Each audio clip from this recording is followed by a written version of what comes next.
तो बच्चों अभी हम क्वेश्चन आंसर बता रहे थे। तो दूसरे क्वेश्चन का दूसरा जो प्रश्न था कि उन देशों के नाम बताइए जिनका क्षेत्रफल की दृष्टि से भारत से बड़े हैं। तो कौन कौन से देश हैं? रूस है, कनाडा है, अमेरिका है, चीन है, ब्राज़ील है और ऑस्ट्रेलिया है। ये 6 देश, जैसा कि आप सभी जानते हैं कि क्षेत्रफल की दृष्टि से भारत का विश्व में 7वां स्थान है। तो ये 6 देशों के नाम है बच्चों। कौन कौन से? रूस, कनाडा, अमेरिका, चीन, ब्राज़ील और ऑस्ट्रेलिया हैं। अगला क्वेश्चन है दूसरे का ही कि हमारे उत्तर पश्चिमी उन देशों के नाम उत्तर तथा उत्तर पूर्वी पड़ोसी देशों के नाम बताइए। तो हमारा उत्तर पश्चिमी पड़ोसी देश है पाकिस्तान और अफगानिस्तान। उत्तरी तथा उत्तर पूर्वी पड़ोसी देश है चीन, नेपाल व भूटान तथा म्यांमार व बांग्लादेश। और अगला क्वेश्चन है बच्चों, भारत में किन किन राज्यों से होकर के कर्क रेखा गुजरती है। क्वेश्चन क्या है कि भारत के किन किन राज्यों से होकर के कर्क रेखा गुजरती है। तो अभी हमने बताया था कि भारत के 8 राज्यों से होकर के कर्क रेखा गुजरती है। इसको हमने एटलस के माध्यम से भी आप लोगों को समझाया है। और याद करने के लिए ये एक ट्रिक है जो उसको हमने लिख दिया है।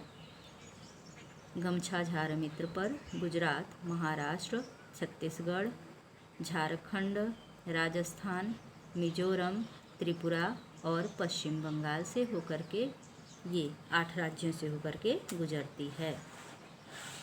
तीसरा क्वेश्चन क्या है बच्चों कि सूर्योदय क्या है प्रश्न? सूर्योदय अरुणाचल प्रदेश के पूर्वी भाग में गुजरात के पश्चिमी भाग की अपेक्षा 2 घंटे पहले होता है, क्यों? प्रश्न क्या है कि सूर्योदय अरुणाचल प्रदेश के पूर्वी भाग में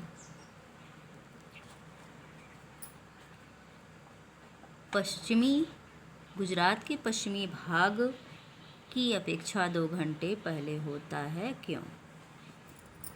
तो आंसर क्या है कि सूर्योदय अरुणाचल प्रदेश के पूर्वी भाग में गुजरात के पश्चिमी भाग की अपेक्षा 2 घंटे पहले होता है, क्योंकि अरुणाचल प्रदेश व गुजरात क्रमशः भारत के पूर्व व पश्चिम भाग में स्थित हैं, जैसा कि हमने मैप में आप लोगों को दिखाया है। क्या है? गुजरात जो है वह पश्चिम में अंतिम छोर पर है, तो अरुणाचल प्रदेश कहाँ है? पूर्व में अंतिम छोर पर बसा हुआ है। तो दोनों में 30 अंश देशांतर का अंतर है।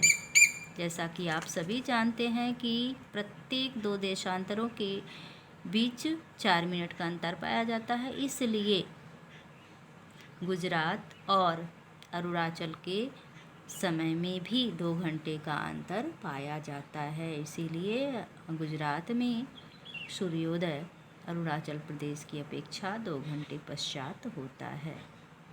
अगला क्वेश्चन क्या है कि हिंद महासागर में भारत की केंद्रीय स्थिति से इसे किस प्रकार का लाभ प्राप्त हुआ है। क्वेश्चन क्या है कि हिंद महासागर में भारत की केंद्रीय स्थिति से इसे किस प्रकार का लाभ प्राप्त हुआ है। तो आंसर है हिंद महासागर में भारत की केंद्रीय स्थिति से इसे निम्न लाभ प्राप्त हुआ है। कौन कौन सा लाभ प्राप्त हुआ है? पहला है हिंद महासागर भारत को पश्चिम में यूरोपीय देशों और पूर्वी एशियाई देशों को मिलाता है। क्या करता है हिंद महासागर? भारत को पश्चिम में यूरोपीय देशों और पूर्वी एशियाई देशों को मिलाता है। किससे? भारत से। जैसा कि ग्लोब के माध्यम से हमने आप लोगों को समझाया है। दूसरा क्या लाभ है कि भारत को केंद्रीय स्थिति प्रदान करता है। आपको हमने ग्लोब में दिखाया था, अभी फिर दिखा दे रहे हैं। तीसरा क्या है, पश्चिम एशिया, अफ्रीका और यूरोप के देशों के साथ साथ पूर्वी एशिया के देशों पूर्वी तट के माध्यम से निकटतम संबंध बनाए हुए है। यानी कि जलमार्ग से जो व्यापार होता है से निकटतम संबंध स्थापित करने में भी योगदान दिया है। कौन? हिंद महासागर। और अगला क्या है, इसी केंद्रीय स्थिति के कारण ही एक महासागर का नाम हमारे देश के नाम पर यानी हिंद के नाम पर हिंद महासागर रखा गया है। जैसा कि आप फिर से इस ग्लोब के माध्यम से इसकी स्थिति को देख सकते हैं, समझ सकते हैं बच्चों कि ये क्या कर रहा है हिंद महासागर, इससे क्या लाभ मिल रहा है भारत को। यह पश्चिम एशिया के देशों, इधर क्या है, एशिया है, एशिया महासागर है, इधर देख ले हैं ऑस्ट्रेलिया है, ये हिंद महासागर से जुड़ा हुआ है, इधर प्रशांत महासागर है, इधर अफ्रीकी देश हैं। तो ये क्या करता है कि पश्चिमी एशिया के देशों को जोड़ता हुआ है, दिखाई पड़ रहा है, अलग स्थिति, केंद्रीय स्थिति प्रदान किया हुआ है। भारत को अलग से केंद्रीय स्थिति प्रदान करने वाला कौन है? हिंद महासागर है।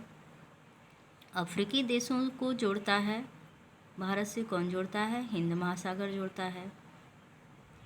पूर्वी ऑस्ट्रेलियाई देशों को भी कौन जोड़ रहा है बच्चों? हिंद महासागर जोड़ रहा है। किससे जोड़ रहा है? भारत से जोड़ रहा है।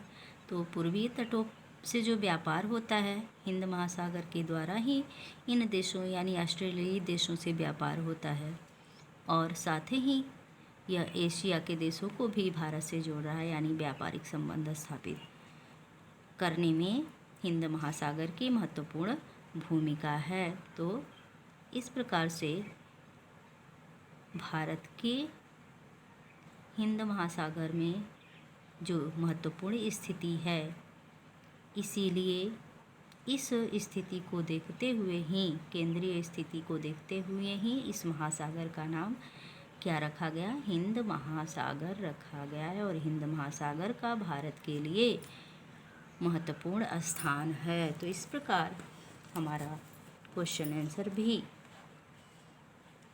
पूरा हो गया बच्चों। तो आप लोग क्वेश्चन आंसर को लिख लीजिएगा और उसको याद कर लीजिएगा। धन्यवाद।